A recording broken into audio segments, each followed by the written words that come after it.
Bonjour à tous, soyez les bienvenus. Alors, aujourd'hui je vais vous proposer une vidéo d'information pour vous informer qu'aujourd'hui le genre humain, l'être humain, possède 4 tempéraments d'Hippocrate.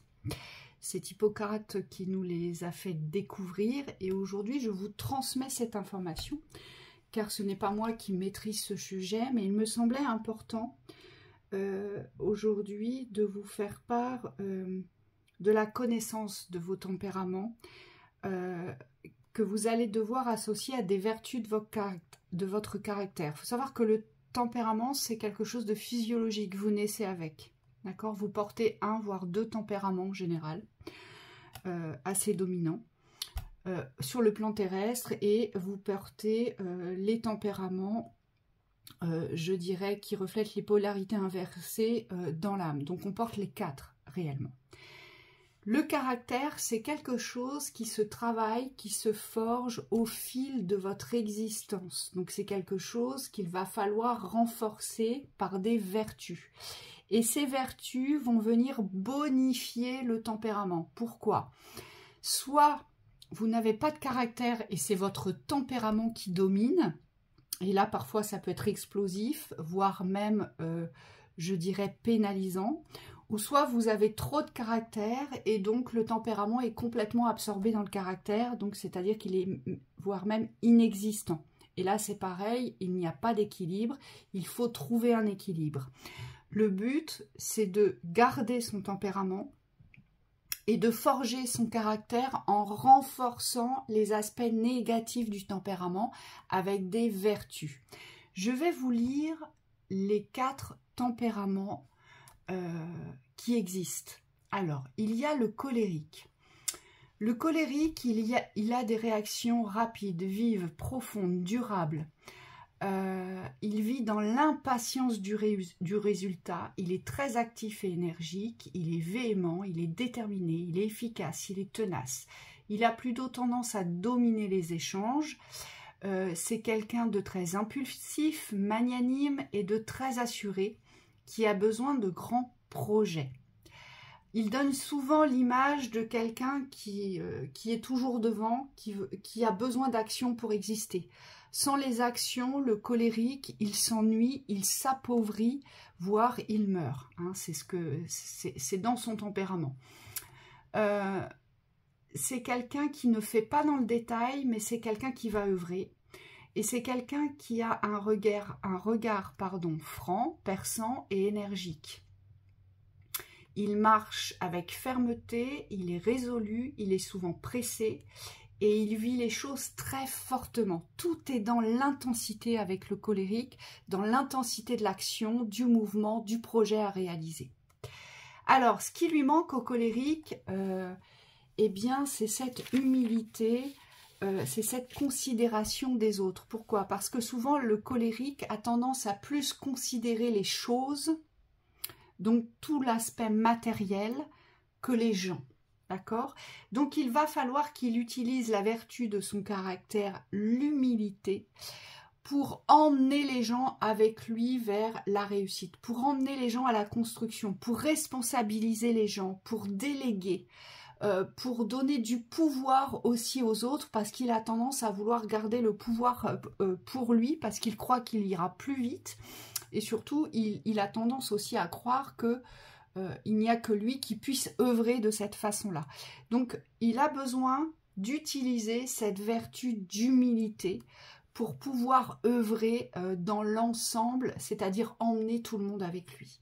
D'accord ? Ensuite, on a le sanguin. Alors, le sanguin, il a des réactions rapides, vives.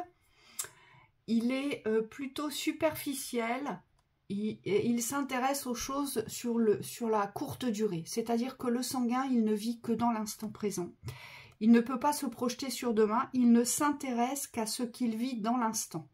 Le sanguin aime les relations, il a besoin des relations parce qu'il existe au travers des relations, mais surtout parce que les autres sont très importants pour lui. Donc il aime rire, il aime échanger, il aime partager, il aime sortir, il aime découvrir, mais dans l'instant présent. Il a tendance à oublier ce sur quoi il s'est engagé. Donc souvent, il ne va pas au bout des choses. Pourquoi? Parce qu'il vit l'instant présent, donc ça le passionne dans l'instant présent. Et le lendemain, il peut se passionner pour autre chose, donc il va complètement oublier ce qui le passionnait hier. Donc c'est quelqu'un, on pourrait dire, qui...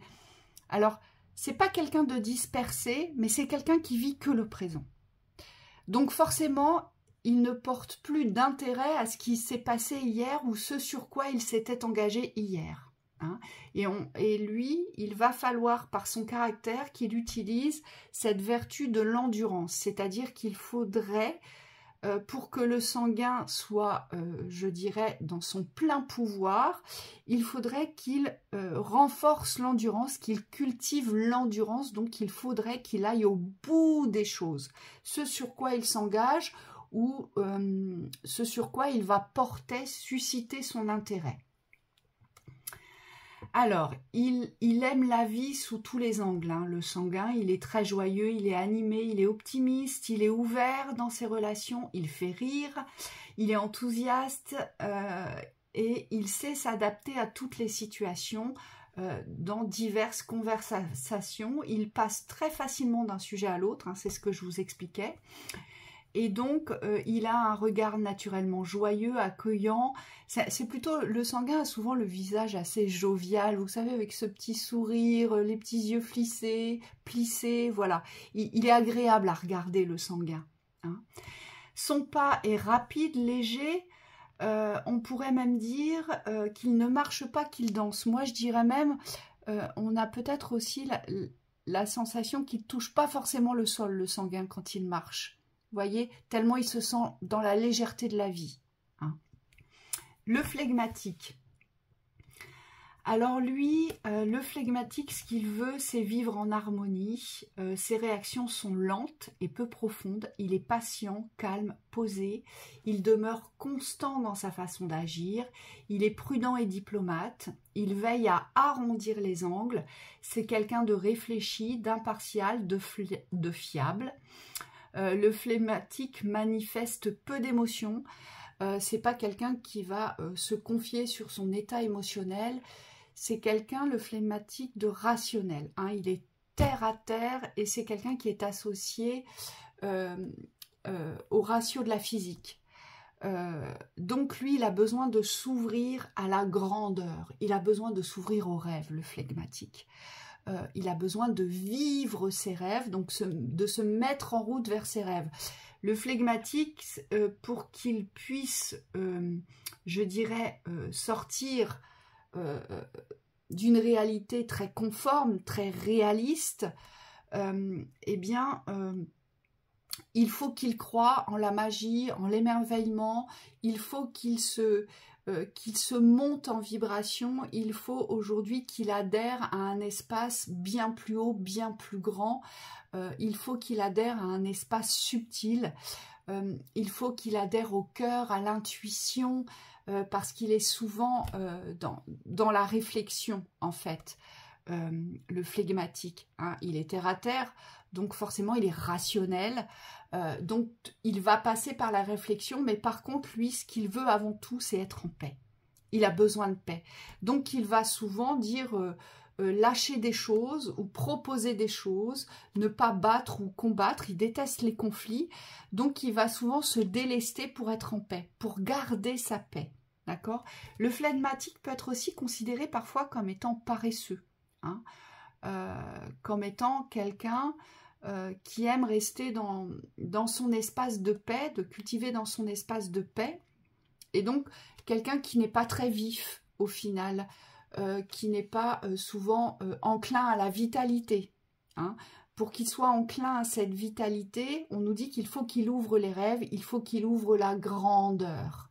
Hein, c'est vraiment ça, c'est croire en quelque chose de bien plus puissant, de bien plus grand, pour qu'il puisse sortir de sa rationalité.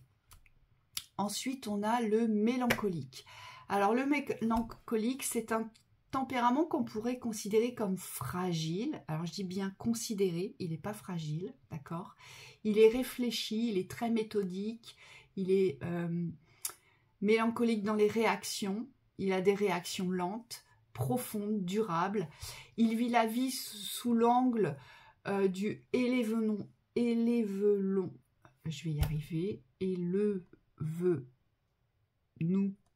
élevons-nous, ça y est, j'y suis, vers l'idéal du beau. Donc il est assez idéaliste, il est perché dans sa bulle, le mélancolique. C'est quelqu'un de timide, de plutôt réservé, qui a des idées extraordinaires. C'est un créateur, le mélancolique, d'accord. L'idéal du beau, donc c'est pour ça qu'il aime la perfection, c'est-à-dire qu'il ne peut pas mettre en pratique si ce n'est pas parfait pour lui, puisqu'on nous dit que c'est un perfectionniste, c'est un exigeant envers lui-même et avec les autres, il est anxieux et susceptible. Quand il doit passer à l'action, il est presque en panique, le mélancolique, hein, parce qu'il se demande s'il va y arriver, mais surtout il se demande si c'est parfait et s'il peut proposer sa création ou son action pour qu'elle soit reçue dans la perfection. Donc c'est son grand souci, c'est la perfection, le mélancolique.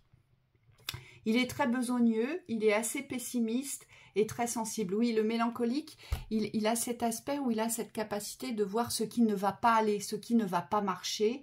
Et le sanguin, il a cet aspect positif de voir tout ce qui va aller, tout ce qui va marcher. Et le flegmatique, lui, comme il est rationnel, il peut emmener les gens vers, je dirais, ce qui va durer sur le long terme. Vous voyez? Donc, il est important de connaître, d'avoir au moins une définition de son tempérament pour savoir comment s'adresser à différentes personnes, en fait. C'est très important. Et c'est pour ça que les relations parfaites n'existent pas. Donc, notre mélancolique, aujourd'hui, il est très sensible, il a un regard assez triste, on nous dit, et légèrement troublé. Et lui, le mélancolique, sa vertu, c'est l'audace et l'action. C'est-à-dire qu'il lui faut de l'audace aujourd'hui. Il faut qu'il ose. Il faut qu'il aille au bout des actions. Il faut qu'il porte à action parce que c'est un créateur, le mélancolique.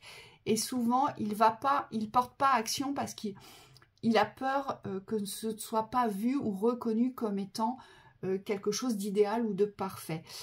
Et le mélancolique a souvent tendance à ne pas trop s'intéresser au genre humain, à la vie humaine, parce que pour lui, c'est pas ce qui l'enflamme, parce qu'il trouve qu'il est limité sur ce plan. Donc, c'est pour ça qu'il est plutôt porté vers la hauteur, d'accord? Et donc, lui, il a besoin de redescendre dans l'audace, dans j'y vais, je me montre tel que je suis, avec mes imperfections qui, au final, me portera à révélation dans l'action. Hein, c'est ce qu'on nous dit sur le mélancolique. Et son pas est lent et lourd. Donc, il a besoin aujourd'hui de s'ouvrir vers les extérieurs. Le mélancolique, il a besoin d'ouvrir son cœur pour pouvoir créer aujourd'hui. Hein, c'est ce qu'on nous dit.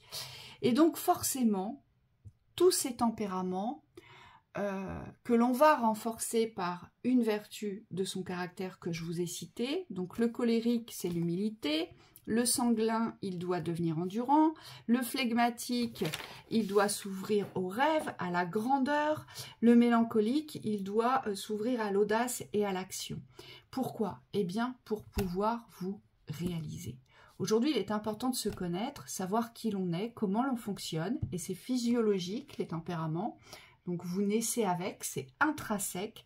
Et je vous rappelle que le caractère, vous allez le travailler, le cultiver tout au long de votre expérience de vie. Il y a des caractères forts, il y a des caractères moins forts, il y aura des choses à renforcer, soit du côté du caractère, soit du côté du tempérament, et le but étant de trouver un point d'équilibre dans cette unité de l'identité que vous représentez aujourd'hui. Donc c'est pour ça qu'on ne peut plus aujourd'hui porter à idéologie nos relations. Aujourd'hui, on sort des illusions parce que tout être est différent. Il peut être dominant, sanguin et voilà, et avoir une polarité moindre, mélancolique. Voilà, on n'a pas tous les mêmes. On peut être colérique et flegmatique. En bas, en haut, on peut avoir une autre polarité, être flegmatique et sanguin intérieurement, vous voyez. Donc forcément, on va interagir différemment, on va penser différemment, on va avoir une vision des choses qui va être différente. Et donc nos relations évoluent de cette façon-là. Mais si l'on se connaît aujourd'hui, eh bien, on va comprendre ce que l'on doit renforcer aujourd'hui. Est-ce que vous faites absorber par votre tempérament? Est-ce que c'est votre tempérament qui vous domine, qui vous prédomine, ou est-ce que c'est votre caractère? Aujourd'hui, il est important de le savoir, d'accord, pour pouvoir justement équilibrer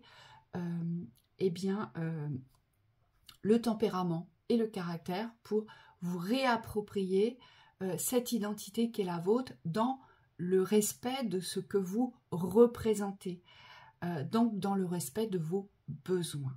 Donc voilà pour cette information. Allez vous renseigner sur Internet. Hein. Moi, tout ça, je l'ai trouvé sur Internet. C'est très intéressant. Donc, je vous conseille d'aller faire vos petites recherches, sûrement plus approfondies. Moi, je vous transmets simplement cette information. Je vous souhaite une très belle journée.